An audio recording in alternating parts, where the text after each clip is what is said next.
Little girl stops father from drinking tea. What she says about stepmom sends chills down his spine.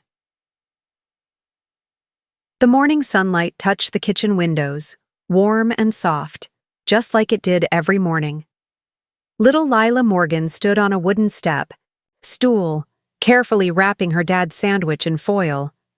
Turkey and avocado with just the right amount of mustard, cut into triangles. "Triangles taste better," she always said, and her dad never disagreed. She reached for the snack bag and gently placed it beside the sandwich in the brown lunch bag. Her small hands moved with care like she was doing something very important. For her, this morning routine wasn't just habit. It was a piece of the past.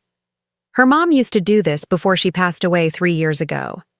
Now Lila did it for her dad, and she did it well. "Daddy, you're gonna be late again," she called out, her voice a happy sing-song that filled the quiet kitchen. From upstairs came the sound of hurried footsteps, then the thump of a half-finished tie flapping against a shirt. Her father, James Morgan, rushed into the kitchen laughing. "Sorry, baby girl," he said, his eyes tired but loving. "That riddle in the paper had me stuck. You know, the one about mirrors." Lila grinned and handed him the lunch bag. "It's reflection, Daddy. A mirror shows things backwards, but it's not wrong." James paused, his mouth open mid-thought, staring at her like she had just solved world peace. "How did you get that so fast?" "I thought about it all morning," Lila said proudly, hopping off the step stool to straighten his tie, just like her mom used to. "You're just like your mama," he whispered, lifting her into a tight hug. "Smart as a whip." Their moment was broken by the sound of heels clicking across the floor. "Good morning, family," said Lisa, James's new wife.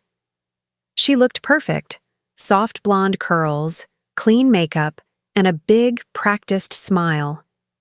She walked in smoothly, wrapped one arm around James, and gave him a quick kiss on the cheek, leaving a faint lipstick mark behind. Lila stayed quiet, just watching. "You forgot your vitamins again," Lisa said, already reaching up to a tall cabinet Lila couldn't even see into. She pulled down a small pill organizer and placed it next to a steaming cup of tea. "What would I do without my 2 favorite ladies?" James laughed. Lisa's smile twitched for a second when he included Lila, but she covered it quickly. "New tea blend," Lisa said, sliding the cup toward James. "Good for your heart. I read all about it." Lila's nose crinkled. This tea didn't smell like the sweet iced tea her mom used to make. It had something strange in it. Sharp, like medicine, but not quite. James took a sip without thinking. "Tastes different," he said, pausing. Lisa laughed lightly. "It's an acquired taste, but so healthy. You'll thank me later." Lila watched closely. Lisa's smile was wide, but her eyes, just for a second, turned cold and distant. Then she looked at Lila and the warmth returned like someone had flipped a switch. "Layla, sweetie," Lisa said, almost too cheerfully. "There's plenty of tea if you'd like some too." Lila shook her head. "I don't like tea." "Well," Lisa said, her voice just a bit tighter. "That's a shame." James didn't notice the weird tension. He was already gathering his things, checking his watch. "Gotta go. Big meeting." "Today." Lisa walked him to the door, handing him a travel mug filled with the same tea. "You'll feel amazing after this," she said with a wink. As soon as the door closed, Lisa turned toward the sink, humming a tune as she rinsed the dishes. Lila stood silently by the table, still staring at the cup on the counter. Then she spoke, her voice quiet. "What's in the tea, Miss Lisa?" Lisa didn't look up. "Just herbs, sweetie, for energy and health. Don't worry about it." But Lila did worry, because something in Lisa's voice didn't feel right, and her dad had been so tired lately. He was always healthy before. Now he forgot things, slept too much, complained about chest pain. Lila looked at the tea again. She looked at Lisa's back, so straight and still.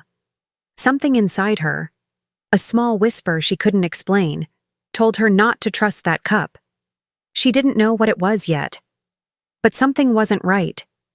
And this morning was just the beginning. Lila couldn't stop thinking about the tea, that strange smell, that weird moment when Lisa's eyes turned cold, and most of all, the way her dad had started changing. He was slower these days, always tired. He forgot things more often, like why he walked into a room or where he parked the car. That never used to happen. Before Lisa moved in, her dad was like a superhero. Now, he seemed different. Fading. That thought made something heavy settle in Lila's chest. Later that day, when she got home from school, the house felt too quiet. She walked in, placed her backpack down gently, and listened. No humming from the kitchen, no clatter of dishes, no footsteps. Then she heard it, a whisper, coming from the hallway. Lila crept closer, her socks making no sound on the wooden floor. She crouched beside the hallway cabinet, peeking just around the corner. Lisa was on the phone again, one hand gripping her cup of tea, the other holding her phone close to her mouth. Her voice was low but sharp.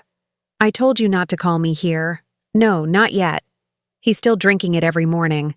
Just stick to the plan. It has to look natural." Lila's heart dropped. She stayed as still as she could, barely breathing. Then suddenly, Lisa's eyes shifted. Right toward her. Lila stood quickly and walked out into full view, pretending she'd just entered the room. "Oh, sweetie." Lisa's tone flipped in an instant. "Didn't hear you come in. Just work stuff. You know how busy the foundation is." Lila forced a smile. "I was looking for my notebook." Lisa looked her over, eyes sharp but smiling. "Well, now you found it. Why don't you head upstairs and start your homework? Dinner will be ready soon." Lila nodded and backed, away, but her stomach was tight with knots. That night, she lay in bed staring at the glow-in-the-dark stars on her ceiling. Her mother helped her put them up when she was 7. She missed her mom more tonight than usual because she had a secret now. Scary one, and she didn't know what to do. The next day after school, she made a choice. She wouldn't tell her dad, not yet. He was so tired all the time, and whenever she mentioned something about Lisa, he would sigh and tell her, "Give it time, baby girl. She's trying." No one believed kids anyway, so she decided to become a detective, just like in her books.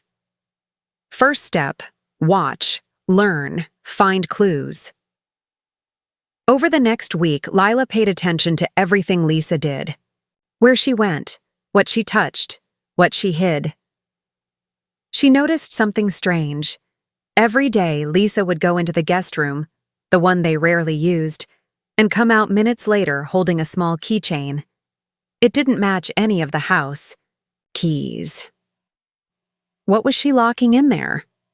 One afternoon, while Lisa was out getting groceries and her dad was still at work, Lila made her move. She crept into the guest room and began searching quietly. There wasn't much at first, just extra blankets, a few suitcases, and some dusty books. But then she noticed something odd about the wall. There was a panel, slightly raised, and when she tapped it, it sounded hollow. Her hands were shaking. Now, she reached around the panel and felt a small metal latch. Click, the panel swung open to reveal a hidden cupboard, and inside, a metal box with a brand new padlock. Lila froze. Her stomach did a flip. She didn't touch the box. Not yet. But she stared at it for a long time. Then she quietly closed the panel, put everything back the way it was, and left the room, heart pounding. That night at dinner, Lisa served her dad his usual tea. Lila watched closely. Her dad smiled, thanked Lisa, and drank it down like nothing was wrong. Lila's hands clenched under the table. Later, When Lisa wasn't looking, Lila opened her small diary and wrote down everything she had found. The phone, call, the cupboard, the hidden box, every detail, just like her favorite detective would. She was going to find out what was going on, because no one else seemed to notice. And if she was right, someone's life depended on it. It was a quiet Saturday morning when everything began to shift. Lila woke up earlier than usual. Something in her gut just didn't feel right. Maybe it was the dream she had, where her dad reached for a cup of tea and everything went black. Or maybe it was that same heavy feeling that had been sitting on her chest for days now. She got out of bed and padded down the hallway in her fuzzy socks, careful not to step on the board that creaked near the guest room. The sun was just beginning to rise, painting the walls in soft gold. She could hear Lisa humming downstairs. Lila stood at the top of the stairs for a moment, just listening. That hum, it wasn't happy. It was tight, forced. Like someone pretending to be cheerful when no one was watching, except someone was. She tiptoed down and peeked around the corner into the kitchen. Lisa stood with her back to the doorway, stirring something in her favorite porcelain teacup. It was the same one she never let anyone else touch, white with blue flowers, the rim trimmed with gold. But it wasn't just tea she was adding. Lisa pulled something small from her apron pocket. Lila's eyes widened. It was a tiny amber bottle, like the kind perfume samples come in, but thicker. Lisa opened it with a careful twist, checked over her shoulder, and added 3 drops into the tea. Then she stirred slowly, like nothing unusual had happened. Lila ducked back quickly, her heart slamming against her ribs. She had seen it, and now she had to act. A minute later, Lisa called out sweetly, "Darling, tea's ready." Lila ran back upstairs, grabbed her school tablet, and turned on the camera mode. She held it against her chest as she quietly made her way back down, pretending nothing had happened. Her dad was already in the living room, flipping through the newspaper, still in his weekend t-shirt and plaid pajama pants. He looked tired, again. His eyes, once bright and playful, now held that distant fog she had grown used to. Lisa walked in with the tray and that same teacup. "Here you go, sweetheart," she said with a smile too big for her face. "Just what you need to relax this weekend." Lila watched as her father reached for it, and then, before she could even think twice, she moved. She darted forward like a flash of lightning and bumped into the tray, just hard enough. The teacup tipped, wobbling for a second, and then, crash. Hot tea splashed across the coffee table. The cup shattered into sharp pieces, the liquid soaking into a stack of old magazines. "Oh no!" Lila cried out, her voice full of fake panic. "I'm so sorry. I tripped." Lisa froze. For a second, her face twisted, a flash of something raw and furious, not at all like the stepmother she pretended to be. Then she looked at James. "She's just clumsy," Lisa said, grabbing a towel with shaking hands. "That set was antique." "It's okay," James said, getting up slowly. "It's just a cup." "I'll clean it," Lisa said quickly, wiping furiously at the table. Her smile returned, but her hands were trembling. Lila stepped back, her heart still pounding. She saw it in Lisa's eyes. Fear. Not anger, not frustration. Fear. She didn't care about the broken cup. She cared about what was inside it. Later that afternoon, Lila pulled out a small plastic bag she had tucked away in her drawer. Carefully, she soaked up a little of the spilled tea from the towel and sealed the bag shut. It wasn't much, but maybe it was enough. She had to find someone who would believe her, someone who would know what this strange tea really was. She thought of Miss Angie, her best friend's mom, a kind woman who worked as a nurse at the hospital. Miss Angie always said Lila reminded her of a young detective with her questions and curiosity, so the next morning, Lila walked straight to Miss Angie's house before school. "Baby, what's wrong?" Miss Angie asked as soon as she saw her. Lila, looked around to make sure no one was watching, then pulled the plastic bag out of her backpack. She also handed over her tablet and showed the short video she recorded of Lisa adding drops to the tea. "I think my stepmom's trying to hurt my dad," she said, her voice shaking. "I think she's putting something in his tea." Miss Angie's smile disappeared. She knelt down to meet Lila's eyes. "Come inside." Inside the kitchen, Miss Angie examined the bag. Then she looked at the video again. Her face turned serious. "You did the right thing by coming here," she said softly. "I'm going to have this tested at the lab, okay? Quietly. You just keep acting normal at home. Don't let her know you're suspicious. Can you do that?" Lila nodded. "But what if she tries again?" Miss Angie reached for her phone. "Then we stop her before she gets the chance." As Lila left the house and headed to school, her feet felt lighter, but her heart didn't. This wasn't just some mystery to solve anymore. This was real. Her father's life was in danger, and now she had to protect him, no matter what. For the next 2 days, Lila did exactly what Miss Angie told her. She smiled when she needed to, kept her head down, and pretended everything was fine. But inside, her stomach was in knots. Every time Lisa handed her dad a cup of tea, Lila's eyes stayed glued to it. Every time Lisa laughed or hugged him or said something too sweet, Lila watched for the cracks. She knew now, behind those polished smiles and perfect curls was a plan. A dangerous one. Her dad didn't know. He sipped that tea like it was love in a cup. He trusted Lisa. He believed her when she said the vitamins were just supplements, or that the herbal tea was good for circulation. But Lila knew better now. She checked her tablet every hour for a message from Miss Angie. On the 3rd afternoon, during math class, her screen finally lit up. "We need to talk. After school." Urgent! Lila could barely sit still for the rest of the day. Miss Angie was waiting in her car parked just outside the school gate.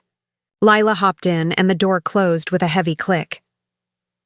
"I didn't want to scare you," Miss Angie said, keeping her voice low.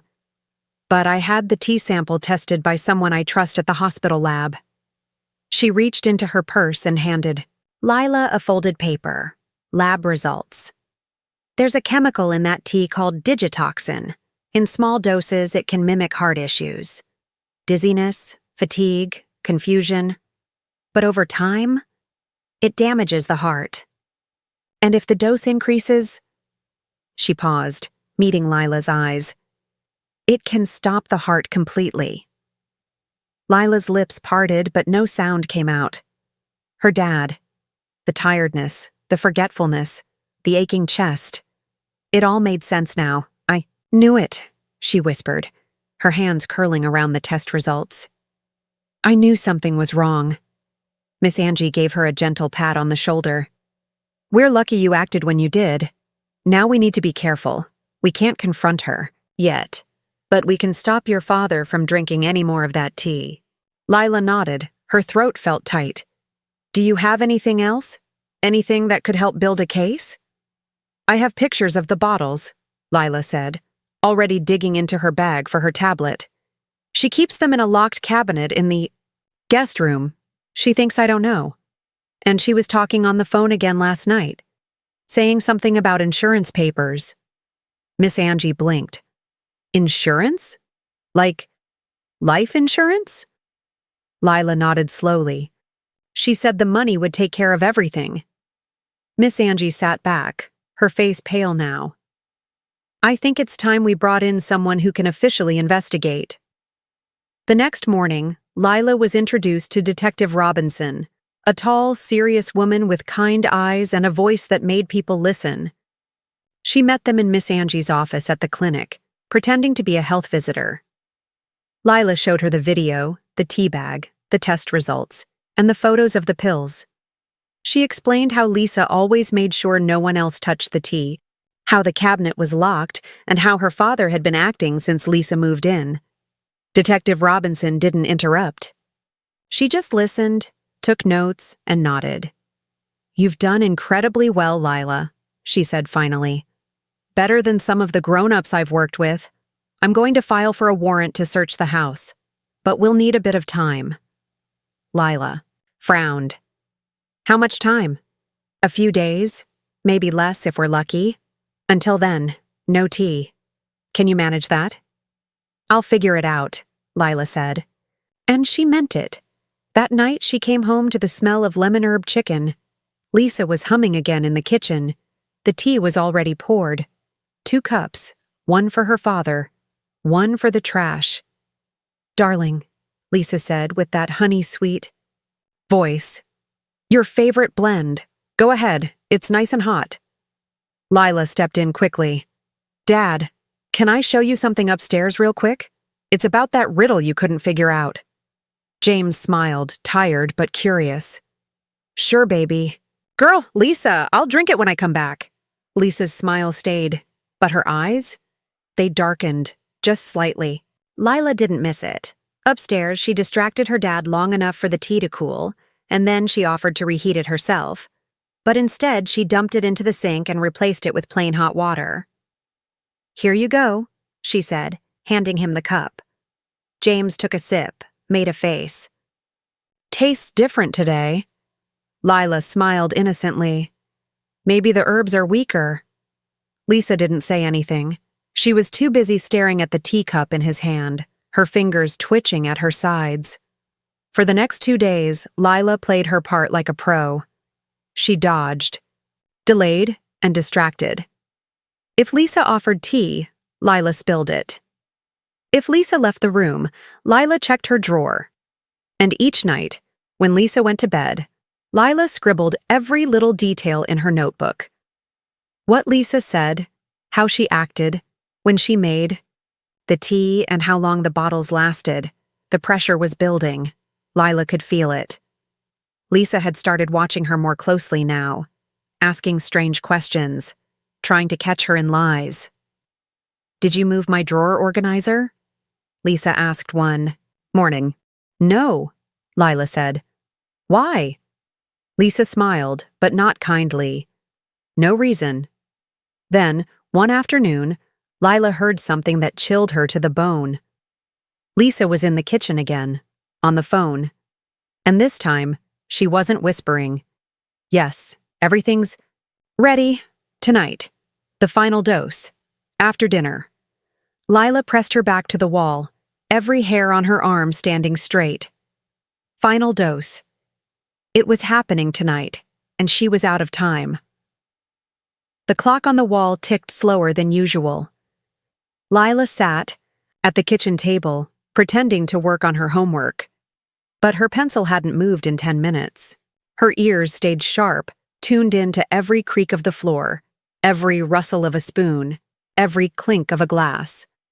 Her eyes kept darting to the kitchen counter, where Lisa was preparing her special tea, slow, methodical, humming under her breath. But tonight was different. Lila had heard the call. She hadn't imagined it. She hadn't misheard it. Lisa had said it clearly. Tonight. The final dose. After dinner. Her hands were cold. Her heartbeat, a wild drum in her chest. She didn't know exactly what Lisa planned to do. She just knew it had to be stopped.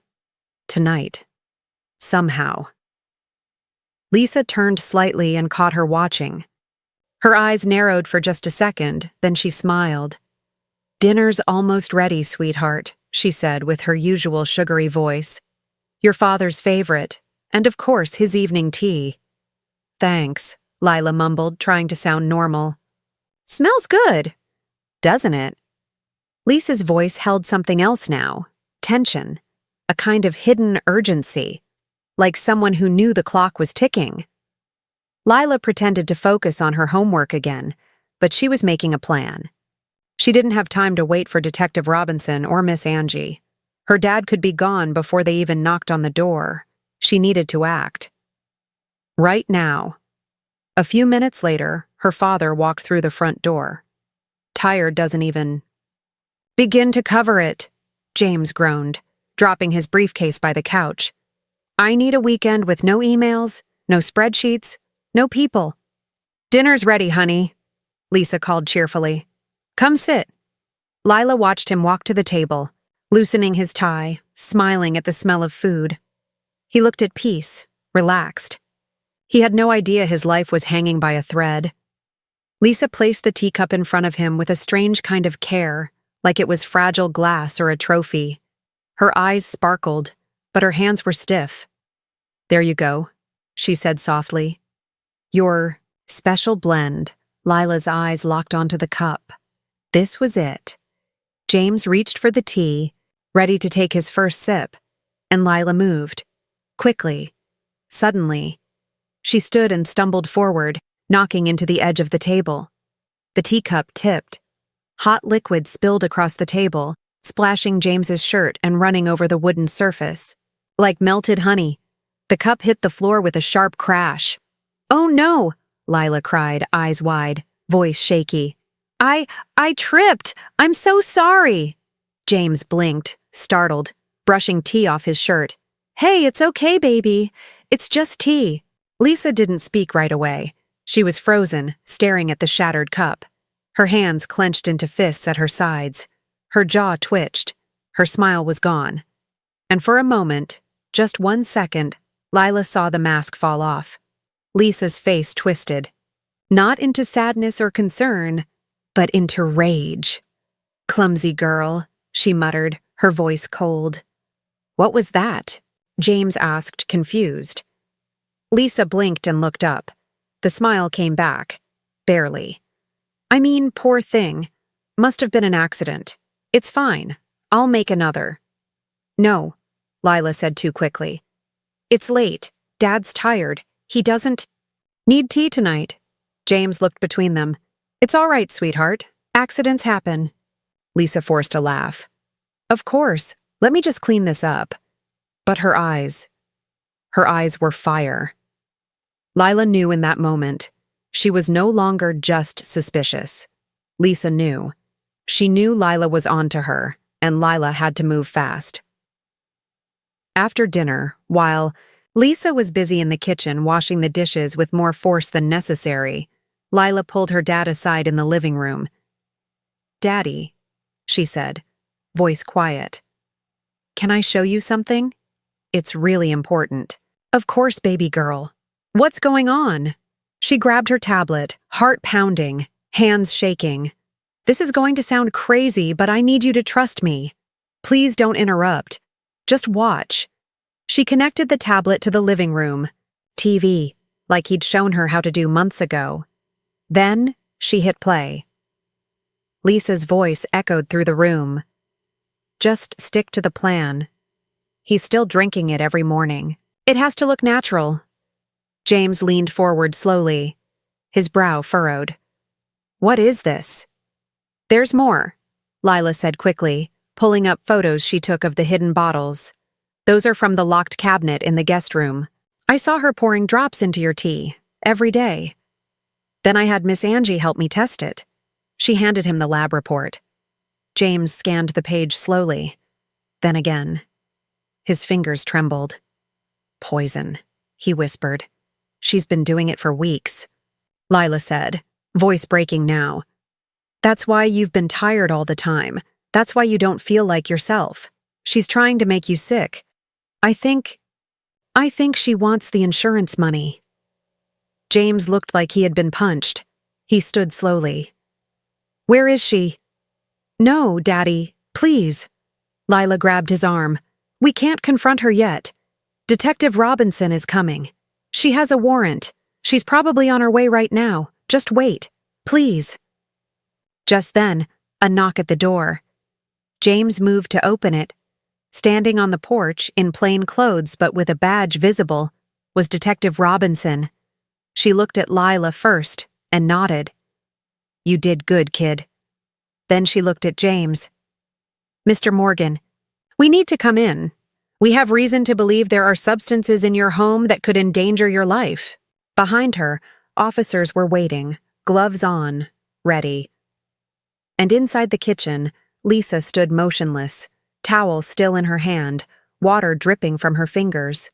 Her face was no longer smiling. No more pretending. She knew. The plan was over. the silence. In the house after Detective Robinson stepped in was almost louder than the sirens outside. Lisa didn't move from the kitchen. She stood stiff, still holding the dish towel, her eyes flicking from James to Lila to the officers filing in. The humming teapot on the stove was the only sound for a moment, until it let out a sharp whistle that pierced the air like a warning. "Lisa Crawford Morgan," Detective Robinson said, calm but firm. "We're executing a search warrant for this residence in connection with possible poisoning and insurance fraud." Lisa laughed. It was short, dry, a sound that didn't belong on her face. "You can't be serious," she said with a smirk. "This is all based on a child's imagination?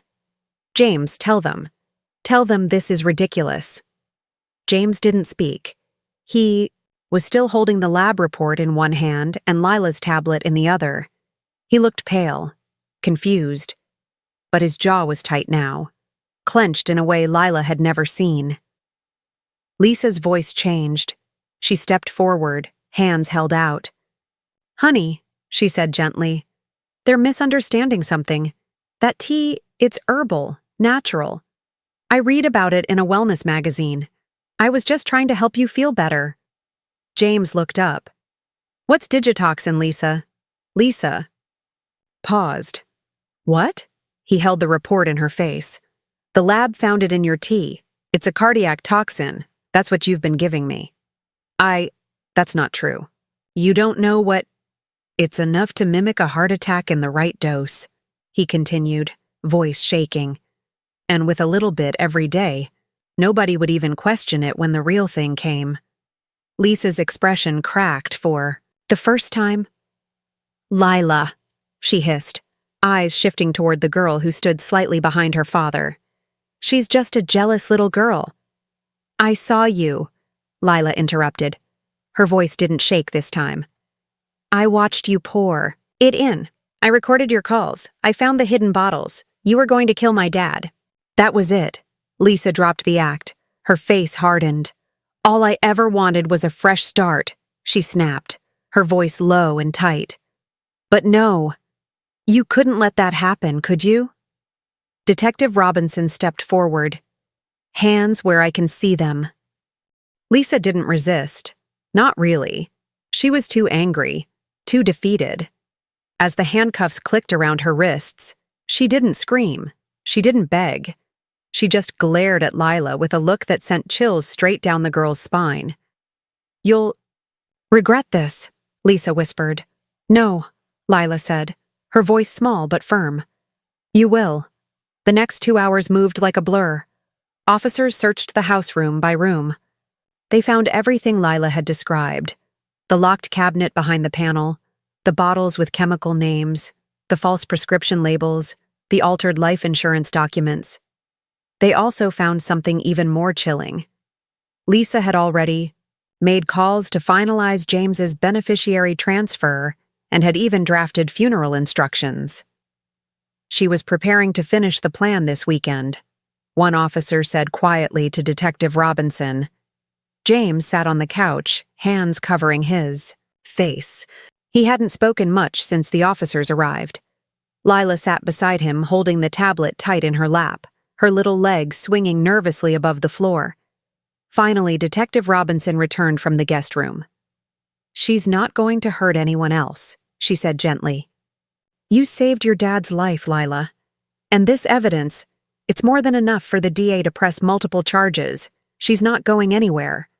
James looked up, red-eyed, and placed a hand on his daughter's shoulder. "I should have listened," he whispered. "I'm so sorry." "It's okay," Lila said, but tears filled her eyes too. "You didn't know. She fooled everyone." "But not you," he said. "You knew. You never gave up." He wrapped his arms around her, hugging her so tightly that for a moment she could feel his heart, still beating strong, alive, because she had stopped it in time. Later that night, after all the officers were gone and the house had gone quiet, again, James sat across from Lila at the kitchen table, the same table where he almost drank the final cup, Only now, the air smelled like lemon disinfectant, not Lisa's strange tease. "I read every word in that journal of yours," James said softly, gesturing to the little red notebook Lila had used to keep her notes. "You wrote down everything, every detail. I don't know how you stayed so calm." "I didn't feel calm," Lila admitted, staring at the grooves in the wooden tabletop. "I felt scared all the time. But I remembered what Mama used to say, about how being brave doesn't mean you're not scared. It just means you do what's right, even when you are." James smiled through tired eyes. "She'd be proud of you." He stood and walked to the kitchen drawer, pulling out a small object. Then he came back and slid it across the table to her. It was an old key, the one to the locked guest room. "I think you've earned this," he said. "That room? I don't want any more secrets in this house." Lila picked up the key. It was heavier than she expected. "Can we maybe get rid of the cabinet?" she asked. James nodded immediately. "Yeah, we can do that." Before bed, they sat together on the couch, wrapped in the same blanket, watching an old cartoon from when Lila was younger, the kind they used to watch before life got so complicated.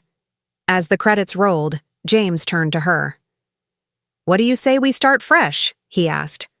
"No more tea, just hot chocolate, extra marshmallows, like before." Lila smiled for the first time all day. "I'd like that." Just before she fell asleep that night, tucked under warm blankets and surrounded by her stuffed animals, Lila opened her new notebook.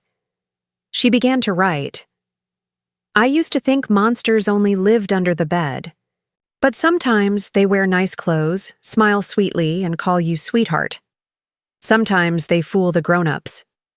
But not always. I wasn't the strongest or the tallest or the loudest. But I paid attention. I trusted the weird feeling in my chest. And I didn't stop until someone listened. That's how I saved my dad." She closed the book and turned off. Her light. For the first time in weeks, she slept without checking her door lock twice, because justice had been served, and she was no longer scared. 3 months had passed since Lisa was arrested. The Morgan house was quieter now, but not empty. Peaceful.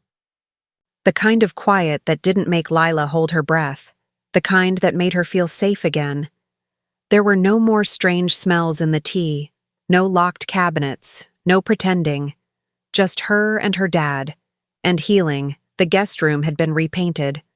The old cabinet was gone, donated, along with anything Lisa had brought into their lives. James let Lila pick the new color for the walls. She chose sky blue. "Feels like fresh air," she had said with a small smile. "Like we opened the windows and let all the bad stuff out." James had agreed. Every Tuesday and Friday, Lila and her dad walked to Dr. Patricia's office. She was the therapist who had helped them talk about what happened, slowly, gently, at their own pace. On one visit, Lila had brought her journal. Dr. Patricia read a few pages and nodded, deeply moved. "You know, Lila," she had said, "writing down hard things doesn't just help you. It could help other kids, too. You've already shown how powerful your voice can be." Lila had thought about that for a long time. Back home, she and James had started new traditions. No more evening tea. Now it was hot chocolate with as many mini marshmallows as they wanted. Every Sunday, they tried a new recipe together. Pancakes with berry syrup, homemade pizza, even one unforgettable attempt at dumplings that ended in flour on the ceiling. They laughed again. Not the tight, nervous laughs from before, but real, full-bellied ones. The kind that made you feel light inside. Sometimes James still got quiet. Especially when he saw the framed wedding photo of Lisa that he hadn't taken down yet. "You didn't fail," Lila would remind him gently but firmly. "She fooled you. That's not your fault." He'd nod, then hug her like she was the most precious thing in the world, because to him, she was. The story of what happened spread through their neighborhood. Not in a loud, gossipy way, but like a quiet ripple. People who had once smiled politely at Lila now bent down to thank her. "You saved your dad's life," her neighbor Mr. Chavez had told her, handing her a box of strawberries from his garden. "You're a hero, little one." "I'm not." "A hero," Lila had mumbled, cheeks pink. But deep down, some part of her believed it might be true. Not the kind of hero with a cape or a spotlight, but the quiet kind. The kind who paid attention. The kind who didn't give up. School was different too. Principal Hayes called a special assembly. Lila thought it was for something else, until he invited her up to the stage. "This young lady," he said, "reminds us that bravery comes in many forms. Sometimes it looks like telling the truth when no one's listening. Sometimes it looks like paying attention to what others ignore. And sometimes it looks like protecting someone you love, even when you're afraid." The applause that followed was the loudest she'd ever heard. Afterward, other kids started coming to her with their own small secrets. A boy who thought his friend was being bullied. A girl who was scared to go home because her parents fought. Every night, Lila listened to everyone. She didn't always have answers, but she knew how to help them tell the adults. Because someone had to. One quiet Thursday afternoon, a letter arrived in the mail. It was from the district attorney's office. James opened it first, then handed it to Lila. Lisa's trial had concluded. She'd been sentenced to 15 years, in prison for attempted murder, fraud, and endangering a minor. "She's really gone," Lila whispered. James nodded. "And she can't hurt anyone else now."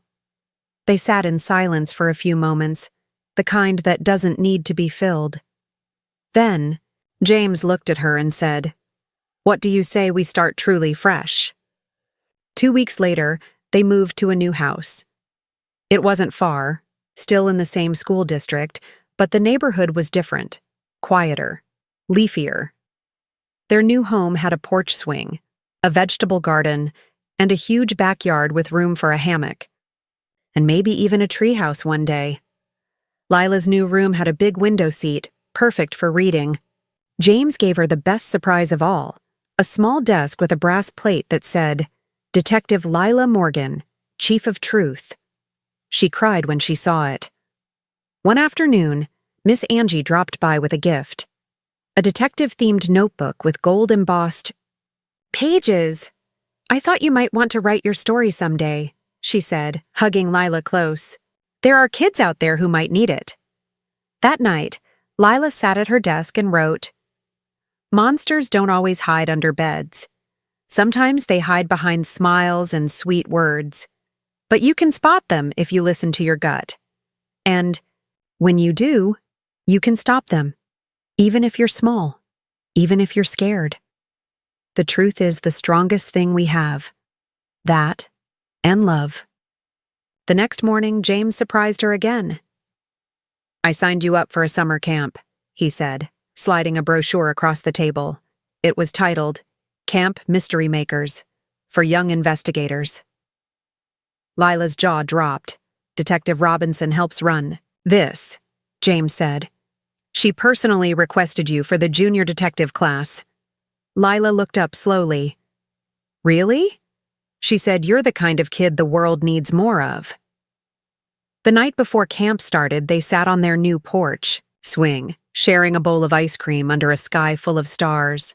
Lila leaned her head on her dad's shoulder. "Hey, Daddy," she said sleepily. "Want to hear a riddle?" James chuckled. "Of course. Hit me." "What has hands but can't hold anything?" He paused, then smiled. "A clock," Lila grinned. "You're getting too good at this." "I had a good teacher," he said, wrapping an arm around her. "The best, actually." As the fireflies blinked in the garden and the wind moved gently through the trees, the Morgan house glowed with something that had been missing for a long time. Peace, safety, and something stronger than either: trust. Because they had been tested.